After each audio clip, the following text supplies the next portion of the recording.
refrigerante nem suco, mas quando você lê esta palavra, você começa a ficar forte, vai embustecendo, vai fortalecendo, vai crescendo no mundo espiritual.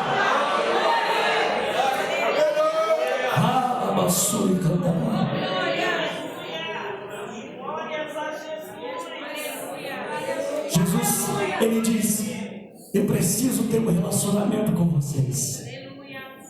A vara que está em mim, essa dá muito fruto, mas aqui não dá. Não é Jesus que corta, é Deus. O agricultor vem e tira ela. O perigo de não dar frutos, ou daqueles que se afastam da presença do Senhor, é perder a sua salvação. Quantos estão no nosso meio e dizem assim: eu vou dar um passeio lá fora, vou aproveitar um pouquinho o mundo, porque eu sou muito novo. Não pense que isso só acontece aqui, aconteceu na minha congregação. Aleluia, a gente cuidando, a gente orando, a gente visitando, e foi uma pancada, pastor, foram 3 de uma vez só, logo perto da festividade da igreja, e o meu coração ficou dolorido, e eu olhei, eu chorei, eu disse: Senhor, por quê? O Senhor disse assim: tem um tempo do meu trabalhar. Sabe por quê, meu irmão? Deus permite alguém sair do nosso meio, se alguém se desligar da videira. Sabe por quê? Porque, aleluia, é necessário muitas vezes a pessoa passar por um processo para entender que ele precisa estar ligado em Deus. Tem pessoas que saíram da igreja e dizem: eu não consigo voltar. Não consegue porque está aprisionada, está acorrentada, está presa pelos laços, pelas cadeias deste mundo. Mas eu e você estamos aqui ligados na videira para dar frutos da sua presença. Cadê os seus frutos nesta noite? Onde está o teu glória? Aleluia para Ele. Aleluia. Jesus diz: nisso meu Pai é glorificado, que vocês desfrutos na minha presença. Aleluia. Glória a Deus. Jesus está falando de relacionamento. Não pode haver relacionamento sem oração. Não é assim que a gente começa um namoro ou se prepara para casar. A gente procura conhecer alguém e a gente começa a conversar, se gosta das mesmas coisas, se tem o mesmo temperamento, se tem o mesmo gênio, se gosta de servir o Senhor. Muitas das vezes os temperamentos vão bater, mas a gente vai olhando se dá para casar. Você não casa para mudar alguém. Você casa com alguém que te completa. Tem gente que diz: eu vou casar para ser feliz. Você tem que ser feliz e casar com uma outra pessoa, e vocês vão viver felizes. Tem gente que se preocupa com isso. Tem que se fazer o exame antes de você casar, porque depois que você casar, não dá para você brigar com Deus e dizer: Senhor, eu não era esse que eu queria, não era dessa forma. Por que eu estou falando disso? Esse relacionamento com Jesus é igualzinho a um namoro. Você primeiro veio à igreja, você ouviu, Deus falou ao teu coração, a palavra falou, o louvor falou, você disse: eu quero entregar minha vida para Jesus. Você fez agora uma união, você entregou a sua vida, você foi enxertado na videira, mas não pode ficar da mesma maneira. Tem que haver uma mudança, tem que haver uma transformação, tem que ser de dentro para fora, porque você vai receber o amor de Deus, você vai receber a graça de Deus, e ela vai começar a te mudar para você dar frutos na sua presença. Esse relacionamento vai ser moldado através da oração. Você vai ser alimentado pela palavra, mas tem o Espírito Santo que derrama água viva para você saciar a tua sede. É o Espírito Santo que refrigera a nossa alma diante das lutas, irmã Solange, diante das provas que nós passamos. Jesus não enganou ninguém, meus irmãos. Ele diz: no mundo tereis aflição, mas tem de bom ânimo, porque eu venci o mundo, e quem está em mim vai ser vencedor. Aleluia. Eu aceitei a Jesus com 12 para 13 anos na congregação chamado pastor Raimundo Veras, que era o pastor do Monte Horebe. Alguns irmãos conhecem o meu testemunho. Eu vim de uma família destruída pelo alcoolismo e pelas drogas.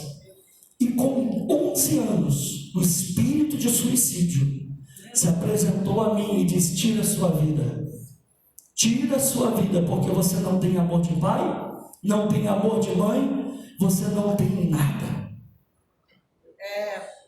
E aquele espírito, esse espírito é terrível, irmãos.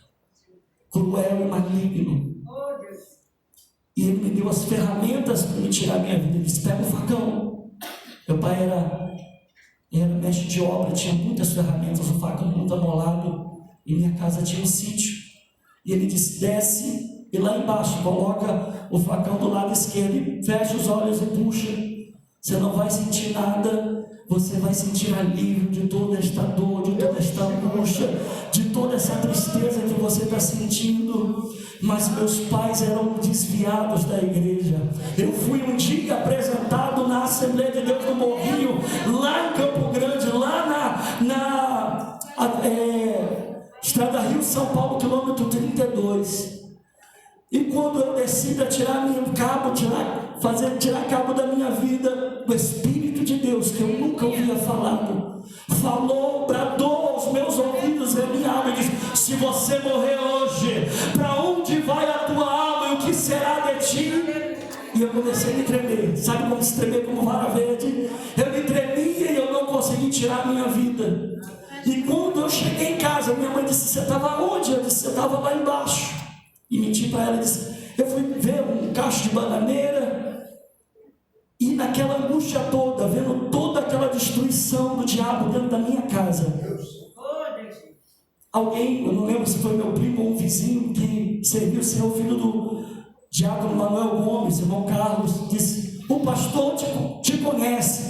O pastor te convidou para ir na igreja. Eu disse: pastor não me conhece, ele não sabe do meu problema, ele não se importa comigo. Ele se importa. Se você não vir, ele vai vir aqui. Eu disse: eu vou lá. Sabe aquela pessoa encrenqueira, brigona, filho de paraibano, sangue quente? Eu disse: eu vou lá, eu quero ver se esse pastor vai fazer alguma coisa por mim. Eu sentei no último banco, e no último banco, no culto que o pastor Raimundo Veras estava dirigindo, as crianças cantaram e eu comecei a sentir vontade de chorar. Aleluia. E o filho de paraibano dizia: homem, não chora. E eu enxugava as lágrimas e olhava para o culto. Levantou a mocidade, canta o hino, e lá vem de novo o Espírito Santo me sacudindo. Eu querendo chorar, segurando o choro.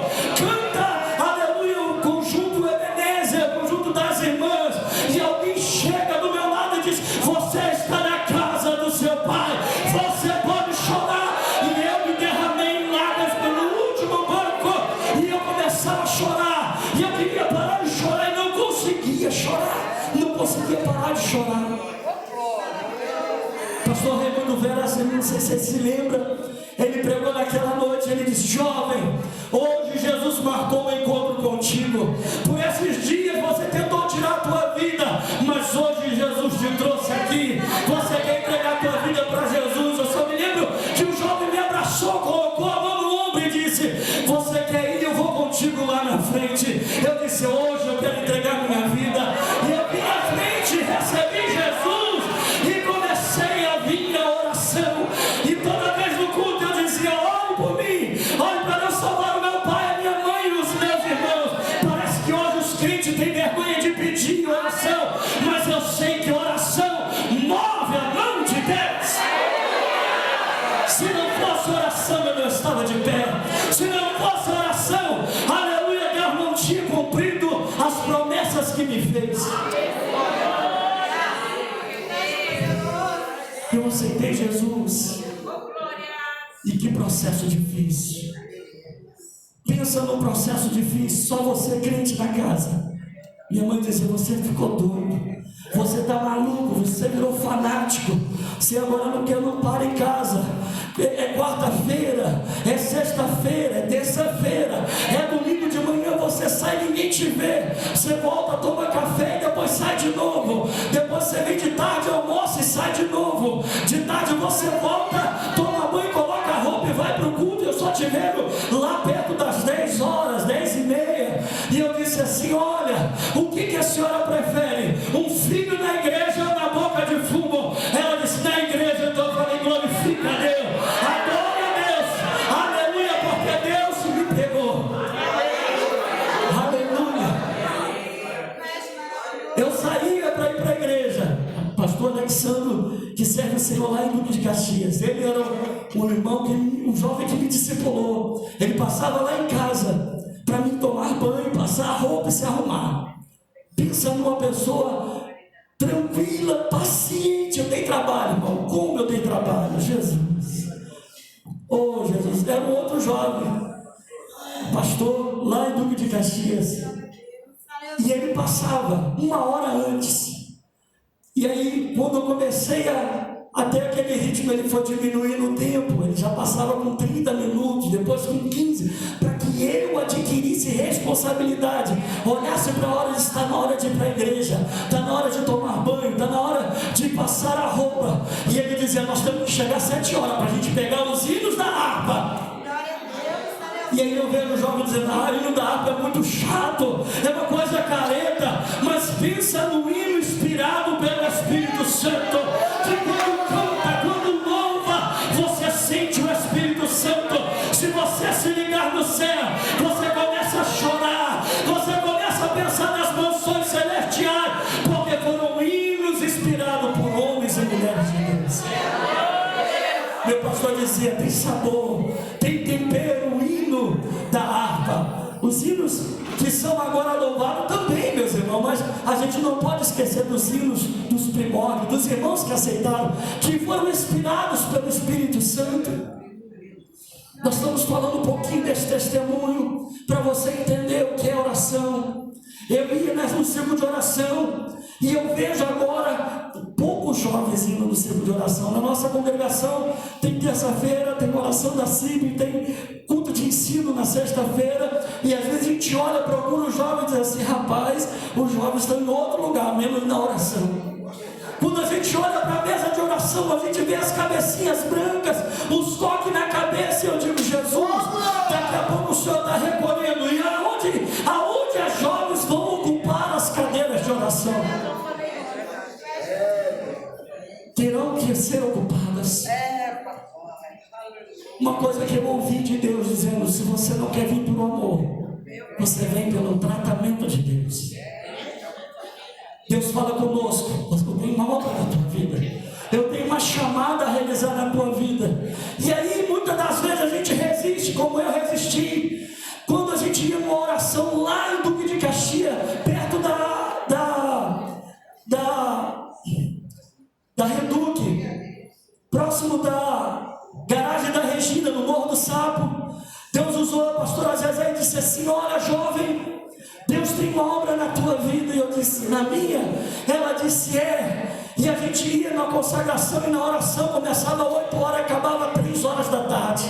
Pensa que o joelho doía, tremia, você suava, mas só levantava quando acabava. Hoje tem crente que não gosta mais de orar, pastor. Quando ele dobra o joelho começa a doer, ele diz: eu vou levantar. Mas eu quero te dizer, tem batalhas que só vai ser vencida quando você se dobra diante do Rei dos Reis, quando você fala com ele e desce na casa do oleiro, porque lá ele te levanta e te exalta.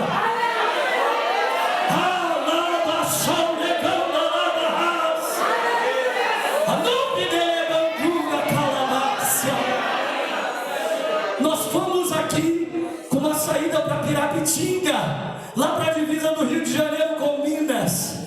E quando nós estávamos lá, o pastor chamou os jovens que gostavam de orar. Ele disse: tem jovens aí que gostam de orar? E eu disse: vamos.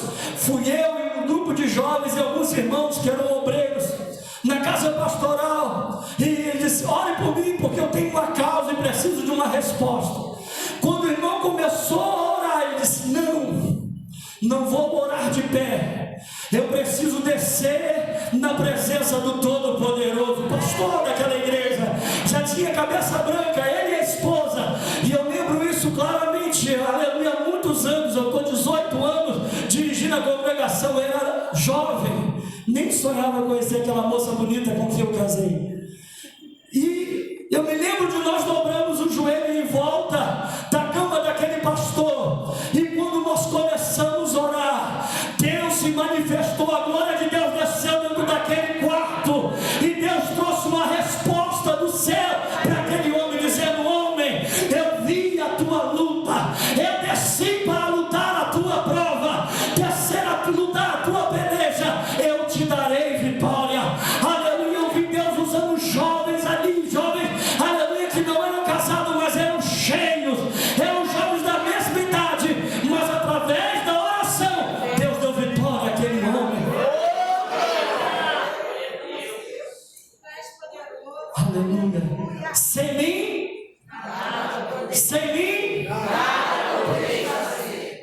tem pessoas que dizem: quando eu oro, Deus cura.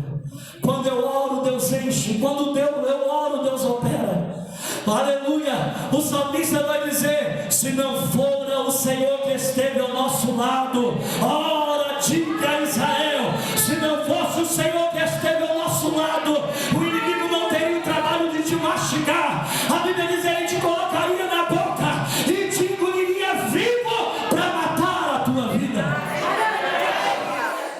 O profeta Moisés, o Senhor disse: eu enviarei um anjo que irá diante de ti. Ele disse: não, Senhor meu, eu não irei se a tua presença não for comigo. Sem mim nada podeis fazer. Quando o homem entende isso, quando o obreiro, a mulher de Deus, as irmãs do círculo de oração, quando elas começam a dizer: Jesus, senta aqui do meu lado. Senhor, essa obra, esta oração é para ti, esse trabalho é para ti adorar. Eu vim aqui nesta noite para adorar junto com você, não com você, não por você. Eu vim aqui nesta noite para juntos adorarmos aquele que é o Senhor de todas as coisas. Aleluia. Esse Deus que é a videira verdadeira. De todas as formas, a lei não conseguia salvar o homem.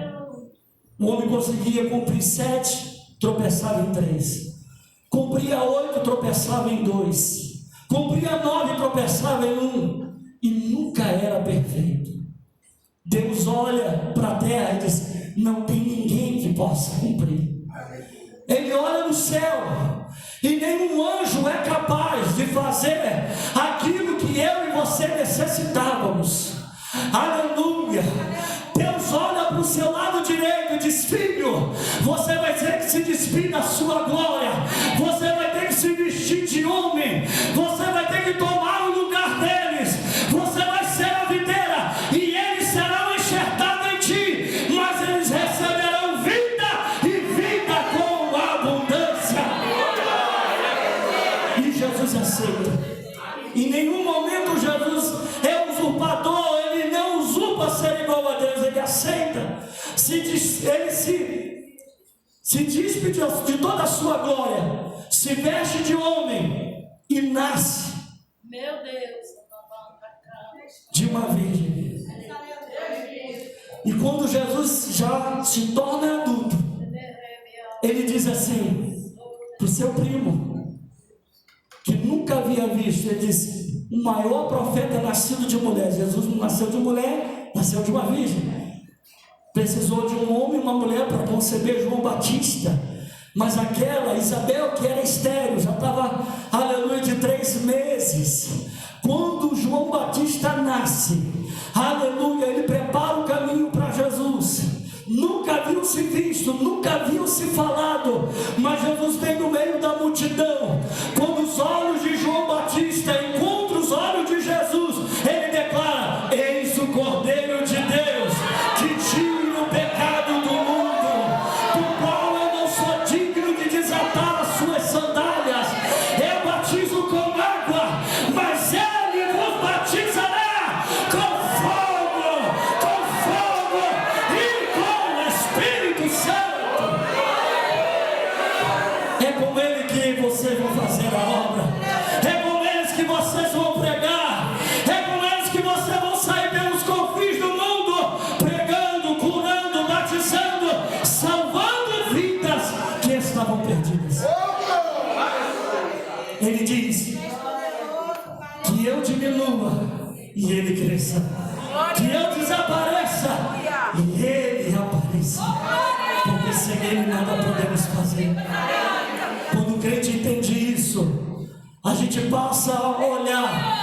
uma relação de dependência entre eu e Deus, entre você e Deus.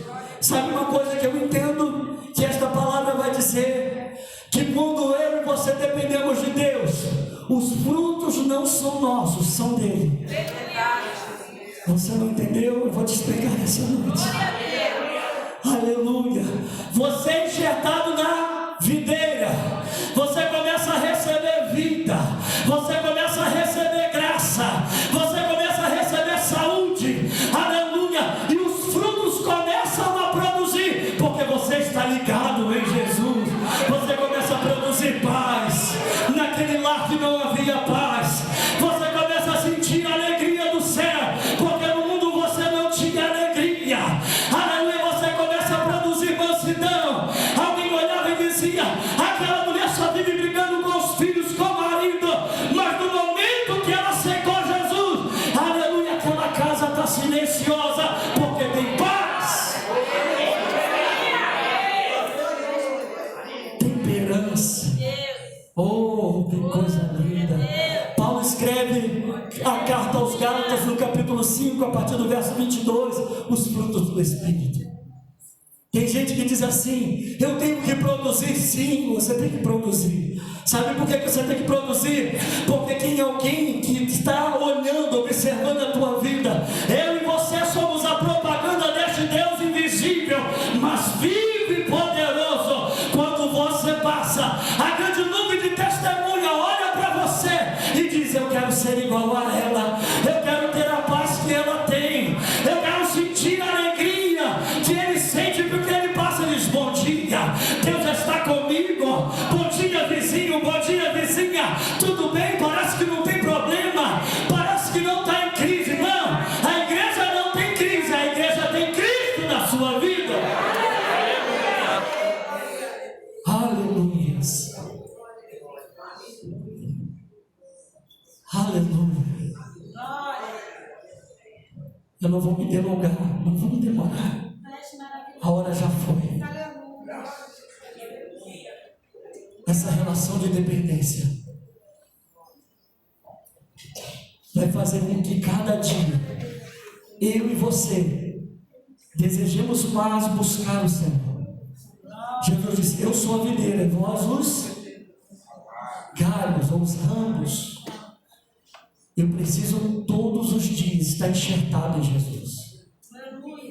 Se eu parar de caminhar, tem gente que diz: eu vou ser crente em casa. Crente em casa. E ele ouve, não tenho nada contra ouvir Cristo em casa. É bom a gente ouvir uma palavra, é bom a gente ouvir um louvor. Tem gente que acha que só ora na igreja. Não, você pode orar andando, você pode orar lavando a roupa, lá passando roupa, lavando louça. Aleluia, minha sogra estava lavando a louça e falando com Deus. Aleluia, que a pastora que casou com uma avó da minha irmã, da minha esposa, ela estava deitada e Deus disse: levanta, porque ela está orando, ela está pedindo uma resposta. E ela levantou, marchando e falando em mistério, e colocou a mão dela e disse: assim te diz o Senhor. E ela disse: como? Porque eu estava orando aqui. E Deus respondeu ela: eu quero te dizer, onde você está, você pode estar falando com Deus em oração, você pode colocar as tuas necessidades, você pode falar com Deus, porque Ele está te ouvindo, Ele está te escutando. A Bíblia diz que Ele se inclina para ouvir a tua oração. Que privilégio!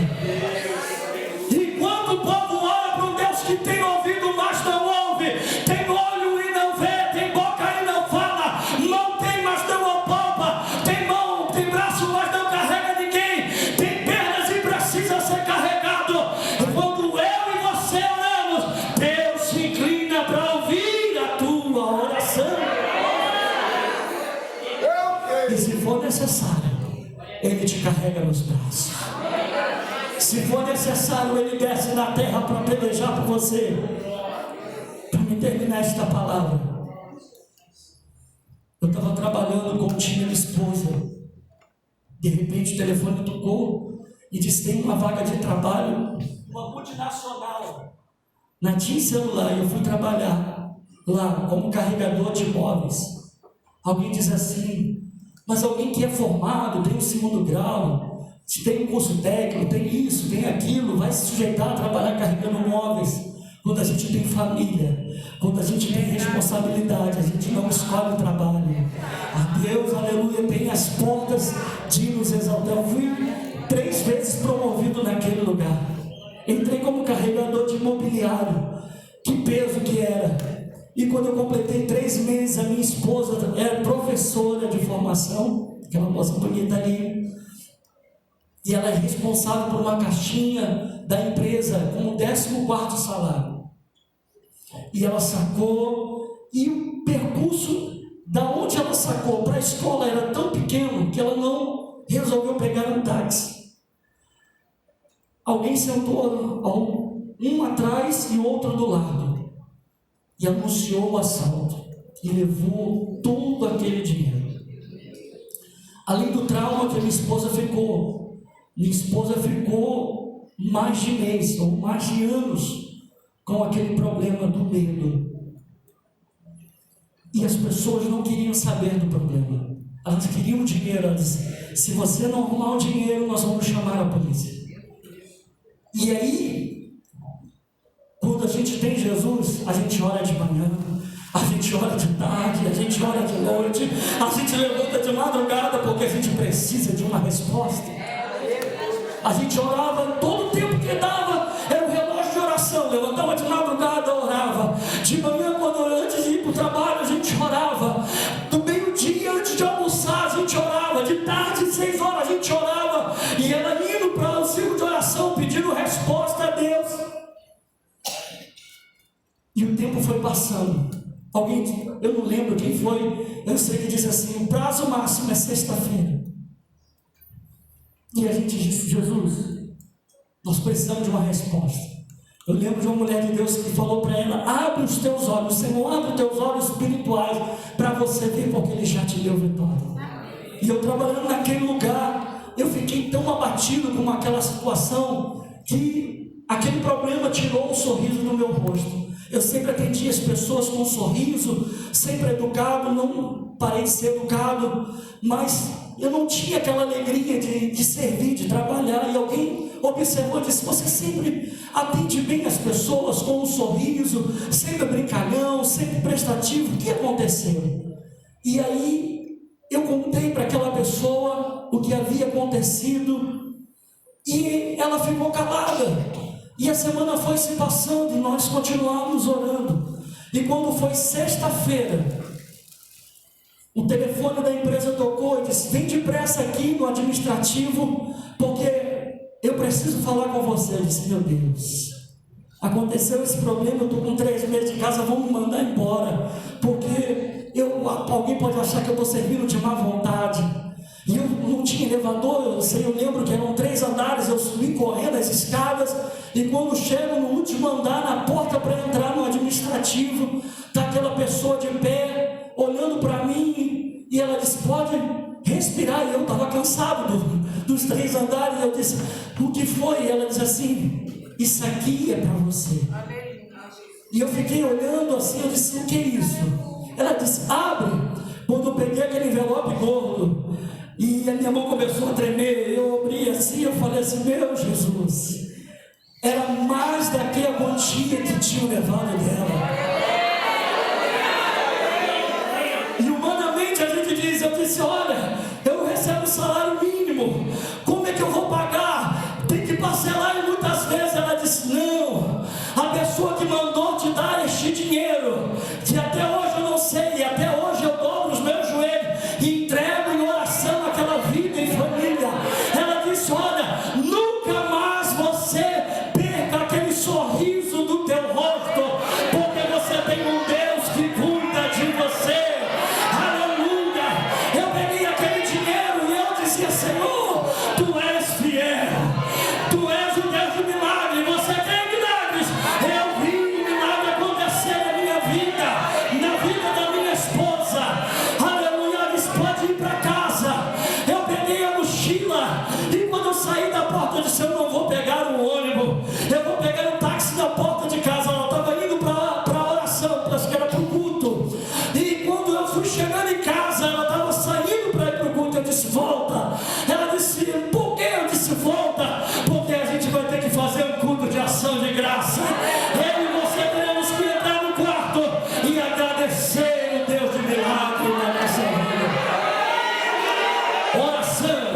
a chave da vitória, porque sem Ele, eu e você